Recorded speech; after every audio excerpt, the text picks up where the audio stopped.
is here with us as our special guest. His name is Kevin Buchanan, and he lives in Nashville. And to know Kevin is to love Kevin. So you guys are like, I'm so excited. So we're going to talk about freelance today. We're going to talk about freelance, the hustle, how to, we were talking last week about how last year we were like, we have no money. How are we going to pay our rent?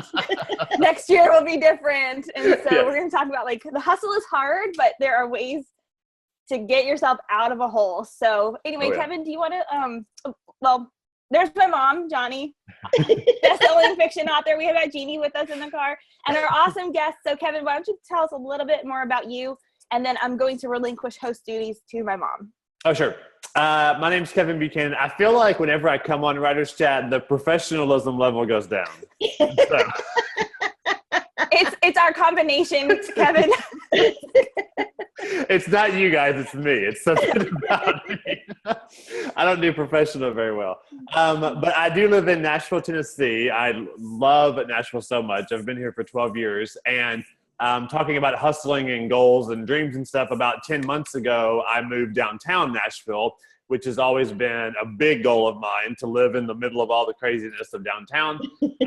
But I love it so much. I live in a great apartment with great views of the city and all that kind of stuff. So it's super fun. I'm a motivational writer and speaker. My book came out last year called The World Needs Your Hustle, and all about accomplishing goals and dreams in your life and the bigger reason why you should do that and how that connects other people. When you do something that inspires somebody else to do something else.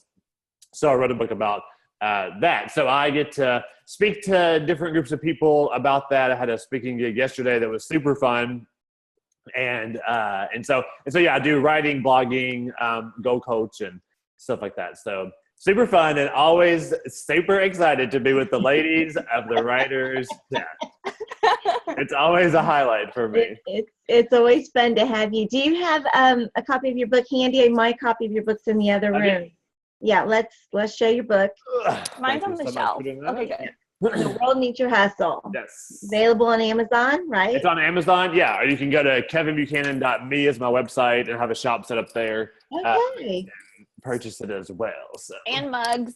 And coffee mugs. My mug is Really? I just released a goal-setting course that people can take. I go through 4 steps. So I put it in like a little video format with a workbook. So I released that last week.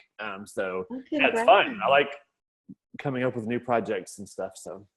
Do you have your mug handy? Do you have it? I do. Hold on one second. Hold on. I keep everything. Don't worry. This will be the commercial. This is the commercial. I keep my dry erase markers in my mug. Do you have it right there? No, it's downstairs. I've been using the sliding glass door. Oh, okay. Except you probably saw that I have a nice button-down shirt on and I have shorts on. As I was running to go to I'm in yoga pants. That's what I believe it, yeah. So that's the mug, The World Needs Your Hustle. Cool. Yeah, so I love a good coffee mug, so it's a good coffee mug to have. So that's really neat. It's fun. I told the people that I spoke to yesterday, I was like, I'm one of those dreamer type people. Like I am always looking for what's something else life wants to do, and let's do it. Let's figure out how to make it work. And we might fail, we might make mistakes, but I'd rather try than not try at all. So that's such a great attitude, and that's something that I'm not real good at. I'm trying to get better at, but I'm so afraid of not doing well that it's like that's a stopper for me. Yeah. I think everybody is to a degree. I mean, I don't like rejection. I don't like it when I fail, for sure. That's not fun, and I've experienced plenty of that in my 41 years of living so far. But I also have the attitude of, okay, I messed up, I failed, like everybody does. Right.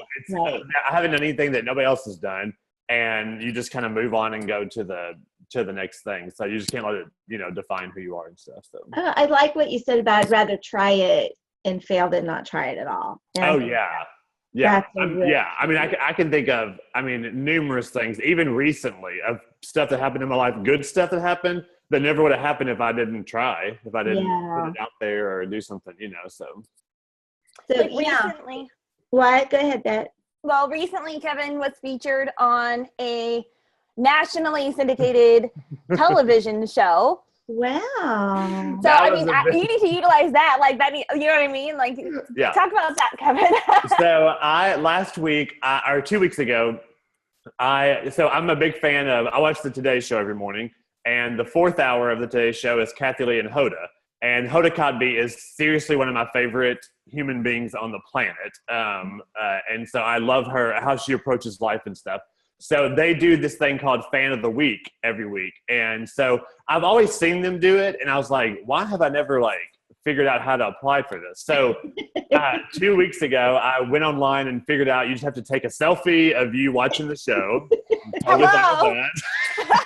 I mean, hello, I already have selfies of that. So I did that. And then you write just a little paragraph of why you should be on their show or why you should be a fan of the week. So I did that on Wednesday. On Friday morning, a producer called me from the Today Show, and she was like, did you apply to be fan of the week? And I was like, yeah. Well, first of all, she said, this is so-and-so from the Today Show. And I was like, what? And so she was like, are you available to Skype on Monday with Kathy Lee and Hoda? And I was like, yeah, I will clear my calendar. So so that Monday, I Skyped with Kathy and Hoda on their show, and they talked with me for a while, and they said, they asked you a trivia question about their show. I answered it right. So I won a trip to Palm Springs, California. So we're going out there at the end of March. For, Wow. a big trip. They pay for everything, and it's super, super exciting. But the big thing, the other big thing I did as a part of that, which is the life lesson for me, is when life gives you an opportunity, be ready for it. Because one of my big goals is to be a guest co-host on their show. So because I had them on screen talking to me, before they let me go, I said, I have to tell you this. I have to tell you that one of my life goals is to be a guest co-host on your show. And so Kathy Lee gave the perfect answer. She was like, all right, Kevin, you're pushing it now. So I started laughing. But then she said, dreams do come true. So, you never know what's going to happen. But like I said, I'd rather put it out there and let them know and let their people know that I would love to do that. Than just sit at home always wishing I had, done something about it. So That's great. Yeah, You should follow that up with a thank you note too. I did. I already sent them. I already did. Listen, I know. I already did. I sent them a handwritten thank you note and 2 copies of my book. I love it. Yes. And I just found out today that Hoda Kotb just adopted a baby girl. Which was a big surprise because she didn't tell anybody. So she's going to be out for a while. So they do need guest co-hosts. So I'm going to follow up.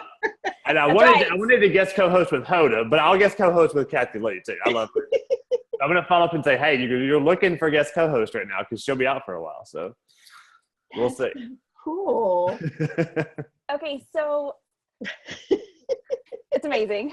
So here's what I was thinking. So I'm sorry, I'm jumping in. So Kevin and everybody, why don't we start at when you need to start freelancing because you need to break in, and then we'll go on I've got a list, and I'm sure you do too, list of ways to break in and things to do, and then how to then utilize everything that you do. I call it leveraging. You have to leverage every single little thing. So should we want to start there, how to even break into freelance? Yeah. Because my first thing would be get visible. Mm-hmm.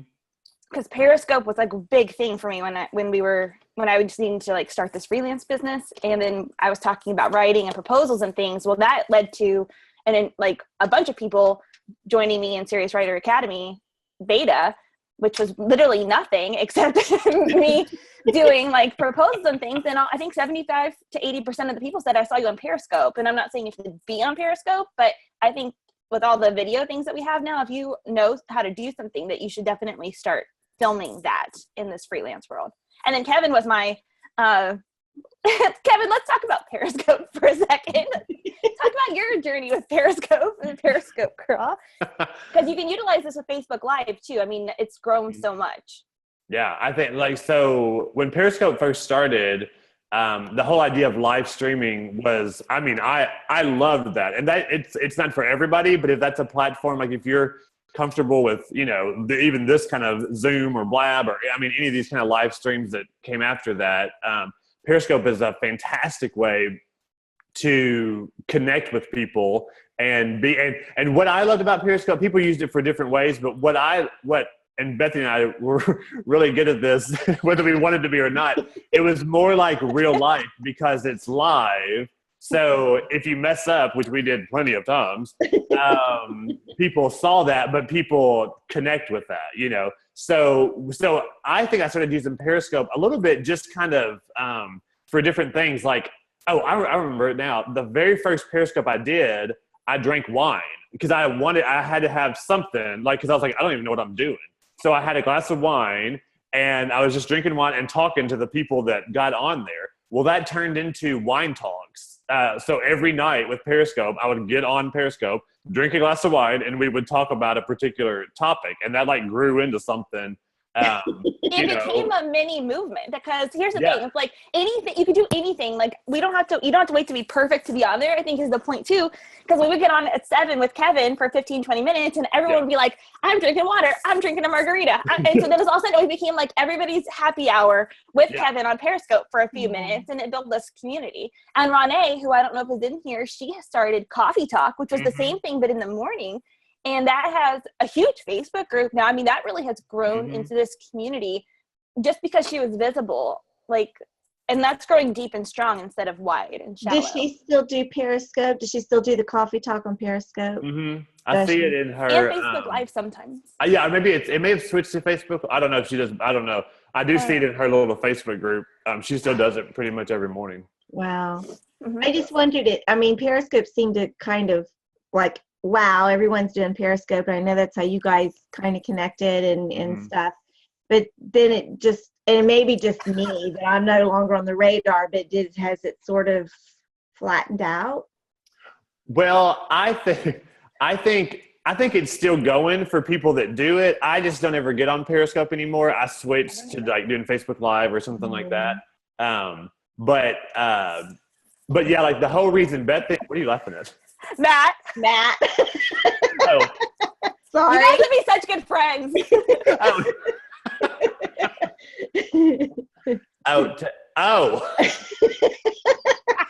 I'll take care of that right now.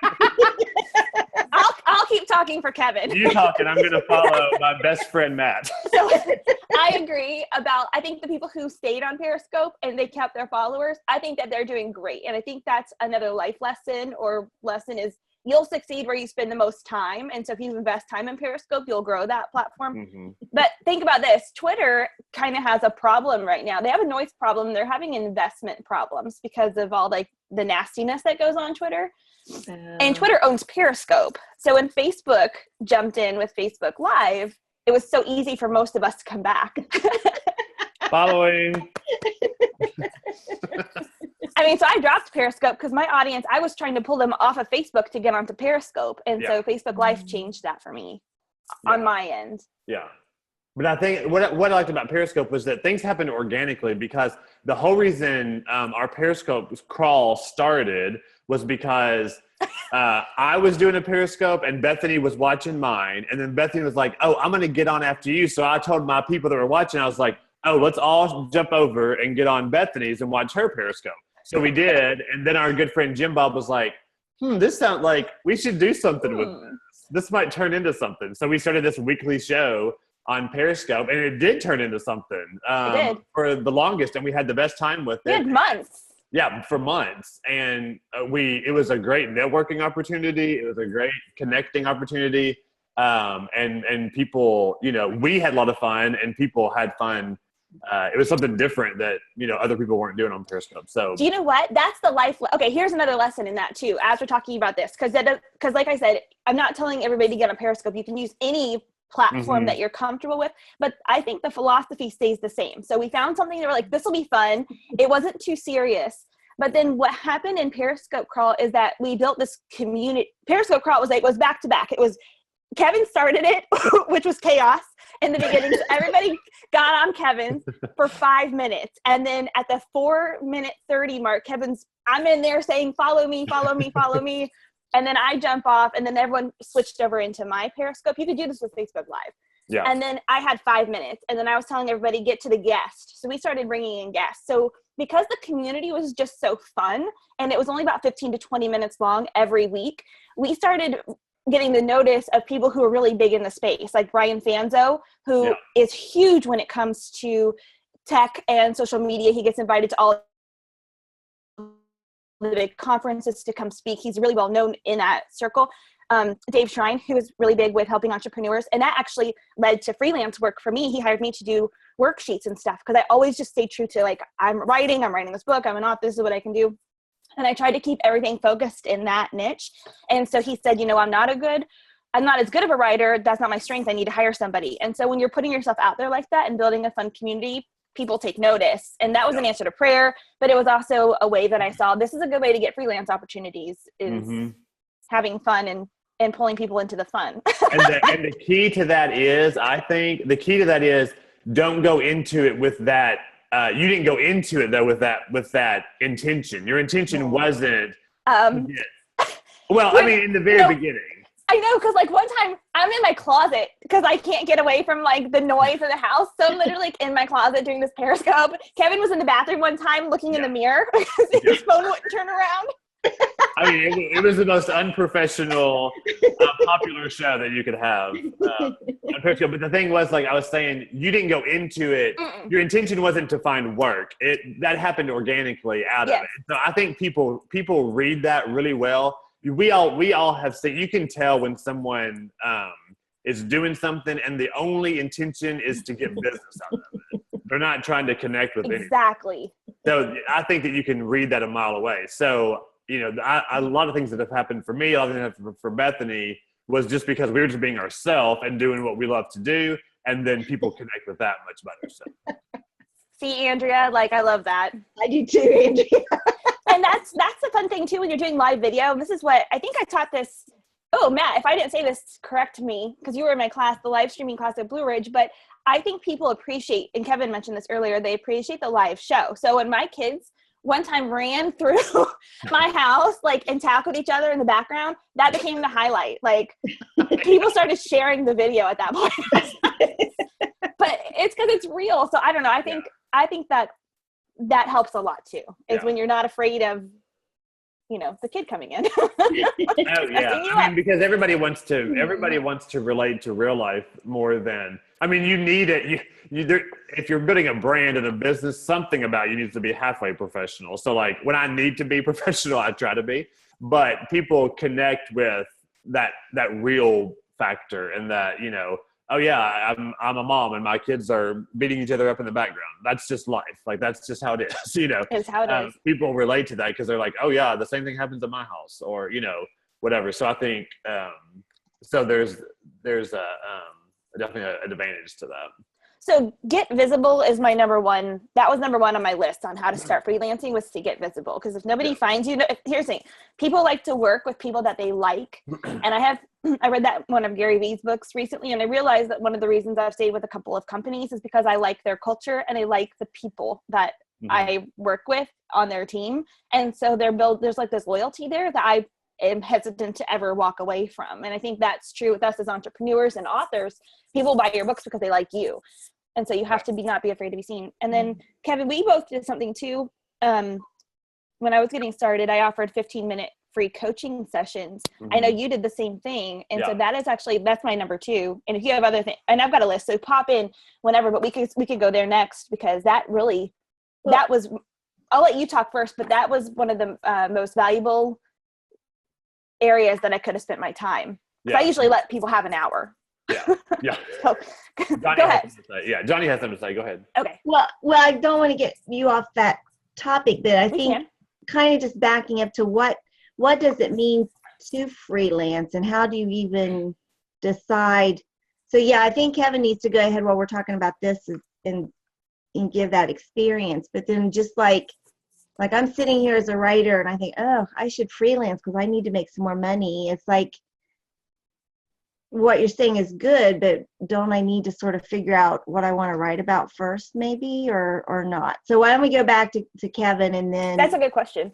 And then kind of maybe start from more of a basic foundation. Okay. Yeah, I think Bethany would be the best one to start the answer to that question for sure. But so are we going to talk about that, or do we want to go back to the? No, you go to what you said we're going to say about your 15. Oh, okay. Well, I think what Bethany was saying was offering people something for free at the beginning I think that's really valuable. So like I do goal coaching as well. So I coach clients on whatever goal or dream they're trying to accomplish, giving them that one-on-one. Usually it's like a 4-week program that I do with them. And so, yeah, I will offer like a 15-minute kind of free consultation, where we'll just chat for 15 minutes. You can tell me what you're thinking. And listen, I am as honest as they come. So I'm not afraid to say, I'm not the guy for you. If I don't feel like I can help them, because they're going to pay me, so if I can't help you, I'm going to refer you to somebody else. Or, I might just say, you don't really need me. You just need this. But in the 15 minutes, I give them a little taste of what it's going to be like. So I say, okay, this is the goal you're wanting to accomplish. Here's what I can do for you. I can help you from start to finish. In 30 days, we will get this done. Or, I create action plans for clients, and I give them all kinds of access to me for 30 days and all that kind of stuff. And so, but a lot of people are hesitant to go ahead and buy this big coaching package from you if they don't really know what you can do. And that could be for all kinds of other stuff too as well, not just coaching, but giving them a little bit of something for free in the beginning. Even just like email list. One of the biggest ways people grow their email list is you get something for free if you sign up for my email list. People want something in exchange. So yeah, a 15-minute free coaching session. And then they know within 15 minutes if I'm their guy or not, and so they either choose to go ahead and purchase, and go ahead and hire me as their coach, or they're like, I don't think you're the guy. Let me go find somebody else. And I'm okay with that. I'll just cry for a little bit, but I'm okay with that. So. I sort of, as he was talking, clarified my question in my own head. So I made notes. So go ahead. Let me kind of back up a little bit. I guess, when I think freelance writing, just going back to the way we were always told, and this just shows a generational thing here too, I guess. It's like, you have to identify markets, you have to identify what you're going to write about, you have to send inquiry letters. And then when I get on with you guys and you're talking about, being visible and being out there, and that's not at all like what I'm thinking. I'm thinking in this box. So it's kind of like, it's kind of like freelancing encompasses so much more than that. It encompasses things like, you're a freelance writing coach or a freelance life coach. And Bethany's doing all kinds of projects she never would have even thought to do. That's because she's connected with people who need things that she's able to do. So, I think, sorry. No, well, yeah, that's it. I'm real bad about going. Well, what I was going to say, I was going to reiterate your point in that I think the key point to what you said was thinking outside the box, because the thing about it is different. If I think about even back when I was in college or high school and stuff, that the way to do this was so different. You had to almost work even harder in a totally different way. So now, because of social media, because of live streaming, because you have so much access to people, you almost, there's still the traditional way of doing stuff, and the traditional way of getting a book published, or the traditional way of becoming a coach, or whatever it is. But there's so many other ways that you can do it that do require a lot of work, but it's almost quicker and faster. For me, what I want to get good at is doing my own consistent weekly show, either through Facebook Live or YouTube or something like that. I've been trying to do it for a while. It's just a matter of, I just want to be consistent with it. I know for me, live streaming, this kind of stuff is way more my strength and platform than, even sometimes more than writing and stuff, which I love writing, but I just connect with people more, face to face or screen to screen or whatever. So if I could get more consistent with that, I think that would open up even more opportunities for me as well. So find what works for you, and think outside the box, because there's so many different ways to do things now. I mean, Bethany and I would have never thought Periscope would open up work opportunities. Like, we just did it for fun. Yeah. So. I think, okay, so to answer the question too, while Kevin was chatting, I was kind of taking some notes, and I think that there's really two ways to do that. You get visible so that people see you doing stuff, and then work comes to you that way because you're kind of owning what you do. Like, for example, Kevin is already like doing movie reviews for fun on Facebook. Like, he loves to go to the movies, so he's doing that. Well, I have a contact with a magazine, and so who writes movie reviews. So I'm trying to get him hooked up with them. If that doesn't work, I'm going to go to plan B. So that's an example of doing something you love, already sharing the content, getting visible and getting seen, and having someone help network with you. Yeah. And I think the other way is what you were talking about, Mom. And so, like, a lot of freelancers, I think, have always said that they write all kinds of stuff that they're not interested in, and then they have things that they are interested in. So, like, there's a lot of clients, like lawyers and doctors, who need blog content written every week, and they do not do it. They need to hire a writer. And so you can find, like, there's like Elance and Odesk and like a bunch of sites like that where you could get started if you want to kind of say, like, I'm a writer, and you bid for jobs. You could do it that way. You can also just kind of find people who are already kind of in that space and just say, listen, I do this for people. Because all you're doing is researching the articles and making sure the SEO keywords are in there for them. And I did a whole rock climbing, like 5 posts for somebody who needed it for his blog. And you don't get credit for that, but that's not the point. But then the other way too, with the query letters, this is what my bestie, Michelle Medlock Adams, who we're going to have in here because she's the freelance queen. She makes so much money freelancing. She talks about doing that with the query letters and deciding what it is, what do you already know? So, like, I was thinking, like, Mom, if you wanted to, you could look at the farming magazines and talk about how to start a hobby alpaca farm. Well, I bet they would pay, some places would pay to have an article on that. Matt, like Christianity Today, all the pastor things, like, even she talks about evergreen content a lot too. So how to be a pastor at Christmas time, and how to have time with your family and time with your church body. I mean, that's an evergreen piece of content that you can rewrite every year and send off and sell someplace. And Michelle talks about having a spreadsheet with these places. So she just, whatever topic she wants to write about, she just finds all the different online places, or even in the Writer's Market Guide, or and Andrea had some things in here too. She finds people who are looking for that stuff. And then she puts down, like, the URL, the submission guidelines, when she sends out the query letter, and then just starts cycling through her things. And she says she's always got like 8 to 10 out at once. I think that's a key too, that if you're really wanting to make a living at this, is to have multiple things out. And as soon as something comes back, say it's a no thank you, you already know where it's going to go next. And that's what you do. You stick it in another envelope or an email or whatever. I guess you don't do letters anymore, but just, but you know where it's going to go, and you say, oh gosh, sorry, that didn't work. But you send it right out to that next place on your list. She said that what she does is she looks at their magazine and tells them why in the article might not even be written yet, but she tells them why the article would work for them because of what they published in the past. And then at the end of every single one, she says she gets more work from the line at the bottom, which just says, if this article doesn't work for you, I'd love to be added to your pool of writers. Because if they take the time to put her in their email list, then she starts getting the work stuff that comes through to people that they already know and trust. And she gets a lot of that. Yeah. So it takes a lot of, Michelle is amazing. So it takes a lot of work at the front end to research and get that going. But once it's in, you're just cycling it out. And sometimes you can send things more than one place. You just have to say that. So that's like a kind of a practical thing. Like if you're wanting to do like control some of that, that's a good way to do it. Yeah.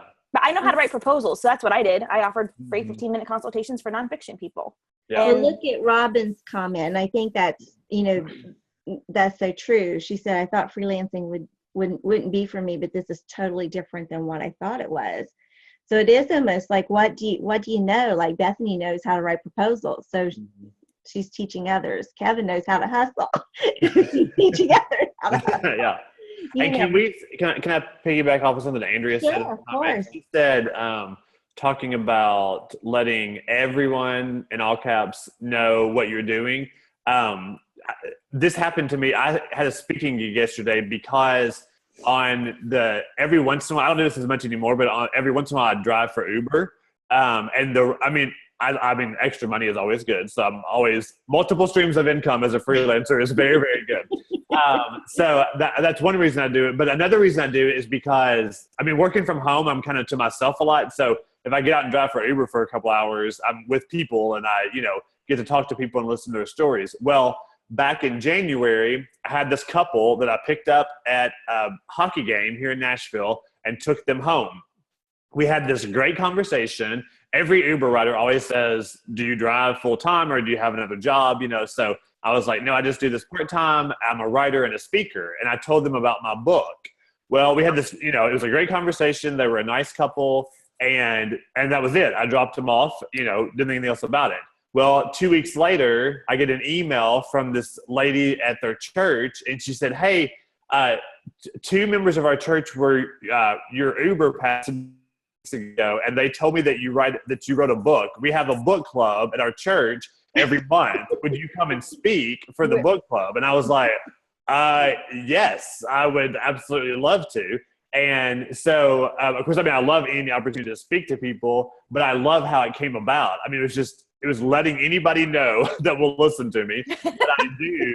And it turned into, it's not going to happen every time, but if you tell everybody, the percentages of something that comes out of it is going to, raise for sure. So I had this, great chance to go and speak. I got to sell a lot of merchandise to the people. So it was a win-win. I mean, I made some money, I got to speak, and they want to have me back to speak to their youth group sometime too. So, I think, you just never know what opportunities life are going to give you. So don't be afraid to share what you do. You don't want to be like, I don't tell people, Uber riders, I don't say, hey, I'm Kevin, I'm a writer and a speaker. Like I don't start off that way. But if they ask me what I do. Buy my book. Here it is. I have the book in the trunk. You can buy it. I don't start off that way, but 9 times out of 10, every passenger, every rider, because it's just something to talk about, they ask, what do you do for a living? So I make sure I make the most of that opportunity. So yeah, I love what you said, telling everybody what you do. When they walk in, like there's their book. You touch it, you buy it. I'm going to have coffee mugs. I'm going to have books all piled up in the back. Give them something to do and they can't put it down. Yeah. So you're going to take that with you. I know, exactly. Yeah. So yeah, you got to kind of be creative, but yeah, you never know what's going to happen. Well, and April mentioned the writers conference we have coming up pretty soon. And, we're always urging everybody to go to writers conferences because of the networking as much as anything. I mean, yes, it's great to talk to editors. It's great to talk to agents, but it's really great just to meet with other people. And you guys all know this, long time chat people. Jeannie and I met at the Florida Christian Writers Conference in 2007 and 3 other women, and we formed this Kindred Heart Writing group. And guess what? This weekend is our 10th anniversary, and we're not able to go to the conference. We're not going, but we're all getting together. And so Jeannie's on her way to Florida now, and I'm flying there Friday. Friendships like you wouldn't believe. And then I just, of course, know from Bethany's experiences, not only has she gotten opportunities from going to the writers conference, but as her own work grew and responsibilities grew and needed to change obligations, she was able to pass on opportunities to other people, like with Splickety, I'm thinking of especially, and give then other writers opportunities that they would not have had. So it's just so important to be part of some kind of writing community. And it doesn't even just have to be conferences. It's something like this. I mean, because we know you guys. You come back again and again, and there's all kinds of opportunities to do that. I love that. And Kevin and I met in a Facebook group. I mean, so our connection was John Acuff, who's a best-selling author. He wrote stuff Christians like, a lot of stuff on do-over and work, and he started this it was free at the time, 30 Days of Hustle, and I got in year 2. I think Kevin was in year 1. And so really it was like a year before we even became friends, but we just saw each other go in there. And I think utilizing Facebook groups is a really cool thing. So Kevin started the 5 a.m. club. Well, that drew a bunch of the thousands of people who were in there into that smaller offshoot group, including me, who doesn't get up at 5 a.m., but I wanted to. And so I think I wrote this in the post that I did last night for the right conversation. I think we're talking about social media and freelance. Like sometimes you need work right away. So that's when you hustle to like start querying the magazines and things. So it's going to take time for that to come through. But I think I call it the long con, but it's not really a con. But like you're in the, like, it's a long game. Like you're in it for the long haul. So sometimes the building relationship stuff takes work. Let's talk about what Matt said though. Yes. Go for it, Kev. Okay. I'm a big, and actually this is what I'm actually focused a lot on right now, to promote my book and my goal course even more, is guest posting. A couple things I will say on this. I think guest posting is huge because you get this brand new audience who you don't, all this whole group of people that you don't already have.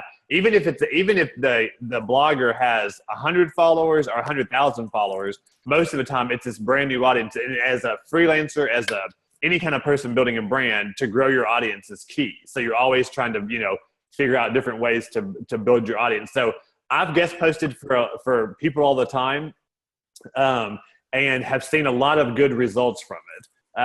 And have seen people, because I always, end it with offering your email address and offering what you do, for people to purchase. One thing that I did that I think this would respond well to everybody. You can tell me if there's a reason why you shouldn't do this, but there's a girl, Becca Ludlum. She's a big time blogger. She does a lot of she started off sharing just like all kinds of stuff about family and techie stuff and kids. And anyway, so she grew this huge blogging platform. Well, I wanted to guest post to her group.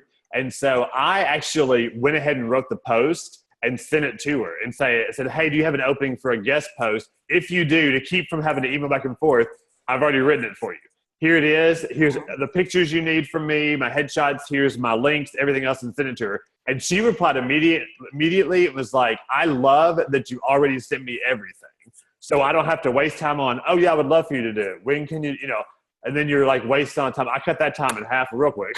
And so I was like, so she took it, posted it on her blog like the next week to her email subscribers. And I got stuff, out of that. And so, yeah, I've guest posted for, different people. You might even, if you have a product that you're going to sell, you might even say, and just for your people, like you can use this code to get a discount off of it. I did that with my friend Corey Clark, who has a big planner following of people, and said, for your people, you can use this code and get a discount. I got some great sales from that. So I'm big on guest posting because, like I said, it just opens up your audience. So more, even if you only get 5 new email subscribers, that's probably 5 you never would have reached otherwise. So yeah, I am definitely for guest posting as much as you possibly can. That's how I got, oh, go ahead. Well, I just wanted to ask, is it true though that then you would still own that content even if it's on someone else's post because you wrote it though, right? You need to check their submission guidelines because some of the bigger magazines, they want rights to your story. It depends on who it is. Yeah. So you would check, because Matt asked that about, or I didn't ask the comment about not owning the content, but I would think unless it's like Bethany said, if it's a bigger place, you may still own it. Well, the thing is, you can always rewrite it. So you're it's like the same. You can write the same article, but you're changing it for their audience, and you're changing different things. You can always update that and change it enough to where you're repurposing it for something else too. So that you can always have that in the back of your mind. But sometimes they'll say like 6 months rights, like for Splickety, if you're going to write flash fiction for them, they own the rights, I think, for 6 months, and then it goes back to you because they want to hold on to it they don't want it showing up on anybody else's website until after a certain amount of time has passed. And so you just, yeah. But that's how I got, okay. So that's a good thing too. Look, so with the dating book, so whatever topic, this works with any topic. When I was writing the dating book, I went out and just Googled teen Christian dating and found Choose Now Ministries. Well, I just messaged her and I was like, do you need another freelance? I'm writing this book, you tell me what you're doing. And I ended up becoming a monthly columnist for them that way. And so that became a monthly thing. Just by reaching out, kind of like with the spreadsheets and stuff. Some people will say yes and some people will say no. If they say no, you just move on. Like, okay, who's my next person? Yeah. And Matt said, turning your blog content into repurposing it into a book. That is one of the biggest ways to launch a book is that if you blog about it before, yes, Bethany did it. David Mike, Bethany? Yeah. Okay, David Mike, who he had a huge book launch, but it's because he wrote his book through blogs for probably a year or so. Mm-hmm. He was in the army, then he was in prison for a while, and then his whole life turned around, and he wrote this amazing story on redemption. But he grew his following because of his blogs. People were eating his blogs up and couldn't wait for the next week for him to write the next section of his story. And he wrote, I don't have his book somewhere, but his book was his blog. So I think that's a great way to build a following. And then when they find out you're turning this into a book, that's some good ways to do it.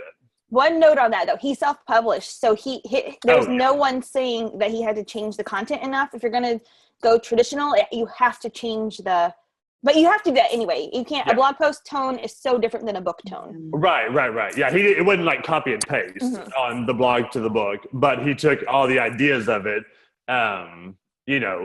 which makes it a little easier when you're writing the book too. So let's say too that a lot of this stuff may be free. Like if you're guest posting, you're not going to get paid for that. But what you are doing is increasing your visibility. Mm-hmm. But it's still credits, you can add that to your bio, to your resume.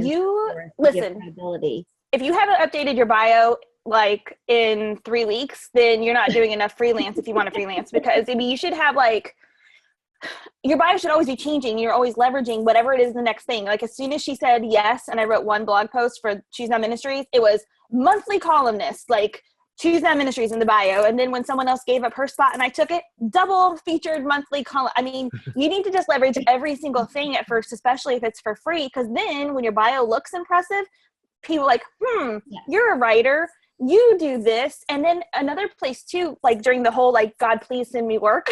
This was our year of struggle, Kevin, the year of hustle. And there's one of my sister's friends who works for a nonprofit. Nonprofits actually have a lot of money to spend on projects. And so they had a white paper that they needed written. They paid very well. I had never done a white paper before, but it was very easy once I looked it up, and I was yeah, I can do that for you. It's basically just, they're giving me the information. I'll do that. That's something I want to start pursuing too, is looking for some nonprofits. Okay, I can write for you. I need to start adding that into my bio so that people who work for nonprofits who need writers, that's a paid position a lot of times. And so that's money coming in. And working for other entrepreneurs like Dave. I did some workbooks for him, and I didn't even design them. He had a designer guy who was going to create the look of it. He just wanted the content, basically going through his videos. That's what it was. I just went through his videos. I got to listen to all his great content that people were paying for free. And then he was paying me to write that down into a workbook form. Well, that taught me so much, and now I'm doing it for myself, at my conferences and things. And so it was a good learning experience that you get paid for. That's another way to think about who's running their own business, who isn't a writer, because they want somebody to come in and write for them. A lot of times they'll hire people. Whew. Okay. It's a lot of information, but it's good. It's good stuff. And Robin had a question too about guest blogger etiquette. There's definitely guest blogger etiquette. So in kitchen, you want to take that, Kevin? You might be better than me. Can I say something from the person? If you have a blog and you're wanting guest bloggers, make sure that you let them know exactly what you want. I have a Word document. I don't do as many guest blogs now as I used to. Having people on my blog as guests, but it really helps to, and as I guest blog, to know exactly what you need. So, don't just say, oh, I don't care, whatever you want to do. Be kind of, have some specifics. But also, I remember, saying I was volunteered to guest blog for somebody, and the blog didn't appear, and the date came, and the person, oh yeah, we're going to do it soon. Well, as far as I know, it never appeared. So from the blogger standpoint, if someone writes a guest blog for you and you say you're going to schedule it, do it, make sure you do it, because that's just irritating. I don't know from the other point so much as a guest what I wanted my guests to do. I want them to give me the information sooner than midnight the night before it's to go live. Yeah. Oh yeah. Well, and I think that like if you guest post for somebody, like I remember I had got asked to guest post on a blog, on a website that's specifically for church leadership, like people in the ministry. And so I mean, I definitely went because I was not familiar with her site at all. I just knew who she was, and she asked me to write on there.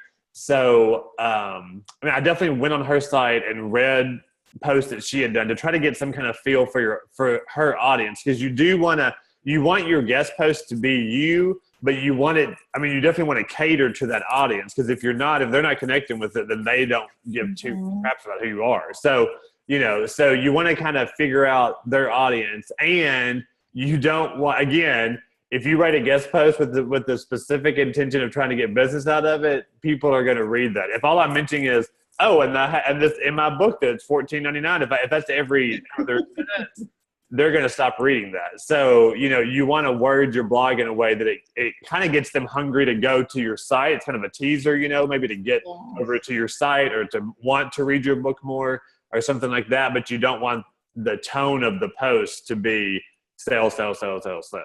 Yeah, like I wouldn't go on Facebook and be like, hey, I need freelance opportunities. Who knows anybody? Because like if somebody knows someone, they probably already asked somebody or whatever. But like a good way to do that is to share what you're already doing, because it looks like you are in high demand. It's like, just send out queries to so-and-so, like you're being proactive. And then someone's like, oh, well, I know somebody. I mean, that can jar something to where people feel like, oh, well, maybe they could do this. And like, when you're always just like, hey, I'm just so over it. Like, read my book, buy my book, read my blog, buy my blog, like send me work. Like nobody wants that. I don't want to work with people like that. I want to work with people who are already doing it. Like, so just share that oh, so much fun today, queried like 5 magazines for freelance work. That's way better than send me stuff. This is so over it. Oh yeah. I think if you post about what you're doing, then that definitely gets people's attention way better. Because like when I posted about speaking engagement yesterday, and then somebody messaged me and was like, oh, you have a book, like I'd like to check your book out or whatever. So but I didn't post. It's all in how you word it, and just think about it from the audience perspective. Like you as a reader, like what do you like to read? What do you respond to? You respond way more to just hearing about what people are doing, and then you kind of are interested more than case in point. And like I said, I love to talk about my failures too. If I go through my Facebook post, if I go through the one, I can post about my nieces and nephews, or post about something like that, and get all these likes and comments and like that. And I'll post a link to a sale on my book I'm having. I mean, I might get 2 likes. Crickets. Like, I mean, and I'm like, where? I don't understand it. Like, what is happening? But then I realized, like, that's my Facebook group, and so like, that's not what they're interested in.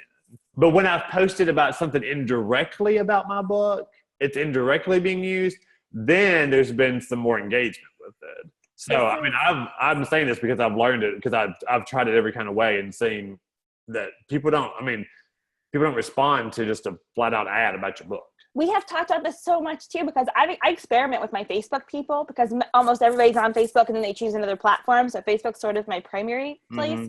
But that we've talked about this, Kevin, because groups are your best friend. Like whatever you're writing about, get involved in the group and say something smart in there. I mean, if you're like, I don't know, talking about gardening, start answering people's questions, or go on Twitter and do a Twitter search. And if someone has a question about gardening, answer it, but do not send them back to your site. Just give the information, because then all of a sudden, when people start tagging you in Facebook groups, because here's the thing, in 30 Days of Hustle, people will say, they'll have questions about writing or stuff. Well, sometimes someone who sees that, who knows me, will tag me, or Kevin will get tagged in something, or friends that we know, or we'll tag friends like, oh, you need to talk to so-and-so. When that starts happening, that means you've given enough value within the group that you've built trust with people. And that's what you have to do, is like, utilize Facebook groups. They are your best place, because you can post the same thing in a Facebook group for hustlers and it will be crickets on your wall. Like that happens all the time. I don't post a lot of stuff on my public wall anymore because of that. Yeah. Oh yeah. I totally agree with that. And like you said, all of a sudden you become an expert. And I mean, I hate, like we talked about that. We hate that word, but people are looking for an expert in the field for something. And just because you answered a few questions, you don't think of yourself as an expert, but everybody else does. And that's what really matters, fake it till you make it kind of thing. So I like expert just means you know more than the next person. Yeah. I like that definition. Yes, for sure. Yeah, and Matt's right. Facebook's algorithm is always changing. Oh yeah. That's why you should be engaging with your people on Facebook too, because if you're commenting on everyone's comments, all of a sudden Facebook is like, whoa, this post is getting a whole lot of traction, and then it appears in more people's news feeds. Yeah. Right. Oh yeah, for sure. Jeannie, I love that your mantra is fake until you make it, and I'm not surprised. I love it. You got to market yourself. Yeah. Vicki asked about Medium, and I don't even know what that is. So does someone want to talk about Medium? I don't know a lot about Medium.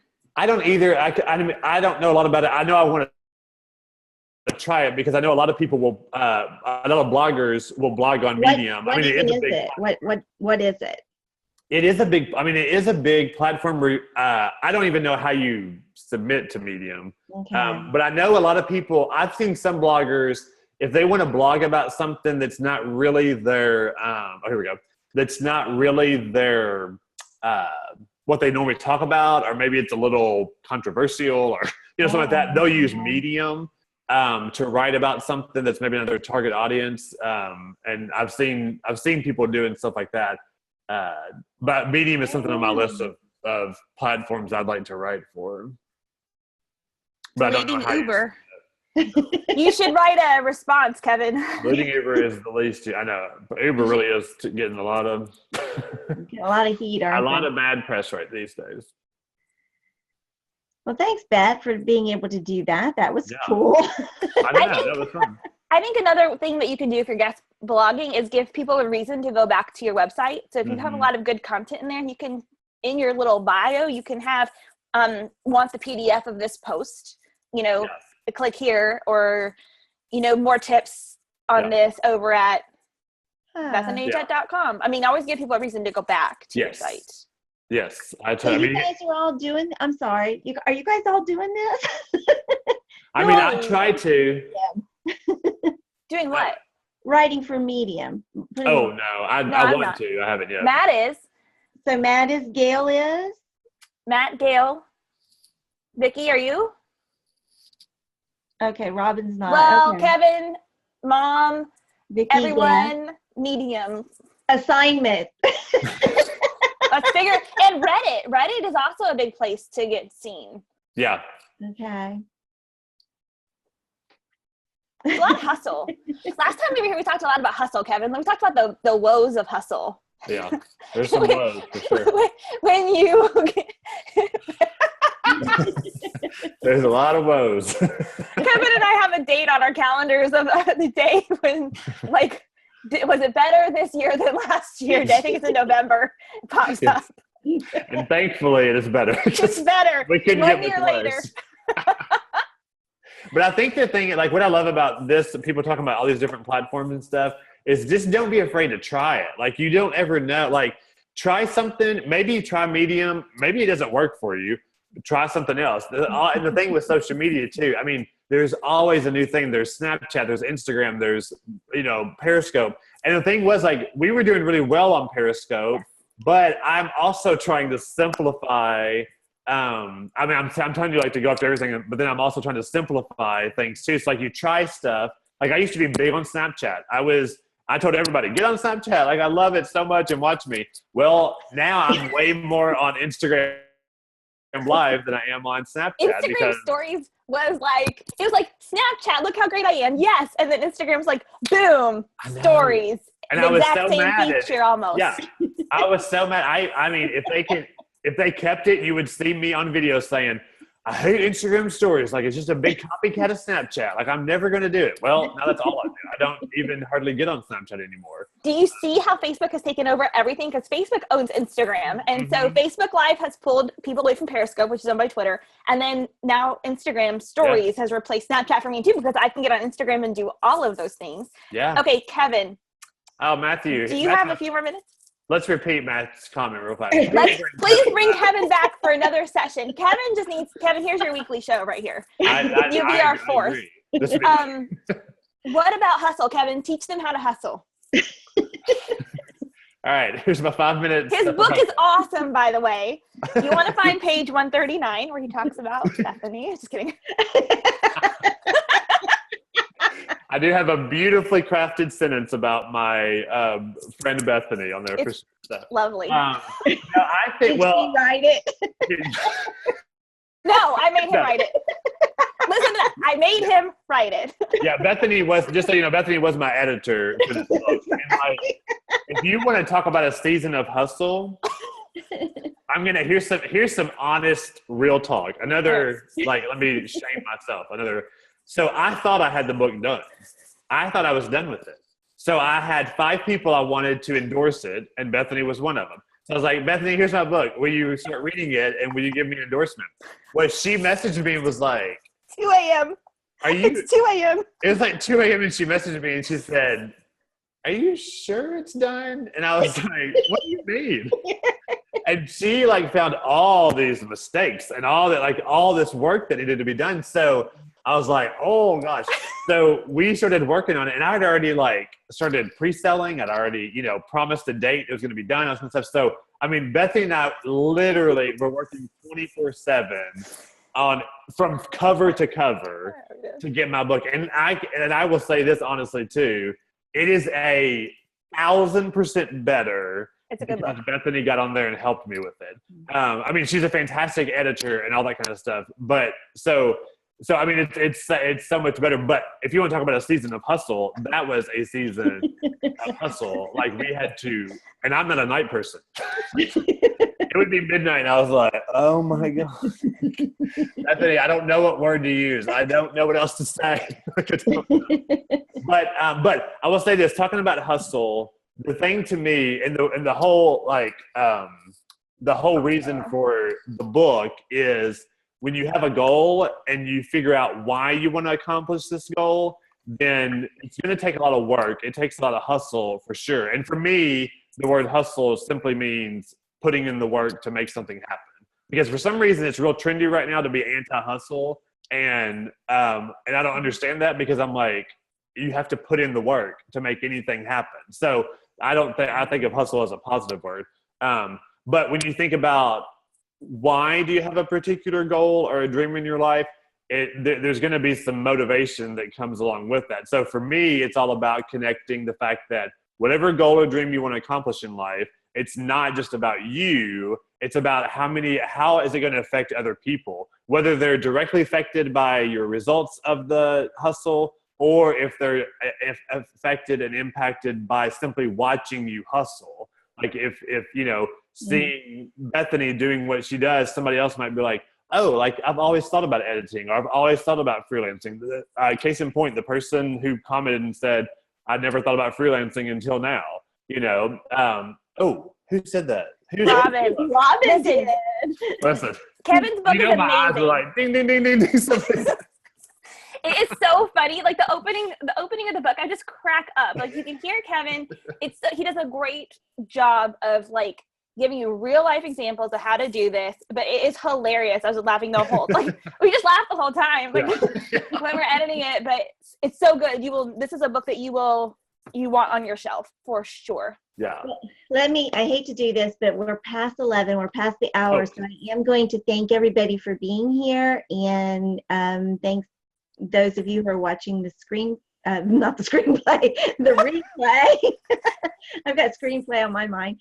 The replay. I am going to stop the recording, but that doesn't mean anybody has to go. So after party, Kevin, do you have a few minutes? After party. Yes, I have a couple minutes for the after party. Let's say goodbye to everyone on the replay, and thank you all for coming, and thank Kevin for being such a wonderful guest, and all the chat comments. It's been really great. And come back next week for Writers Chat, 11 Eastern, 10 Central. Bethany will be back from the Florida Christian Writers Conference, and I believe we're going to be talking about things that she learned or her experiences at that conference, and kind of do a wrap-up of that. And Cassia will be here to talk about speculative fiction. So Okay, so we've got a young teen author, right? Yeah, who will be our guest. She's from Canada. From Canada. Matt! Like Matt. Solidarity. So, is it called a connect? No, never mind. Stop the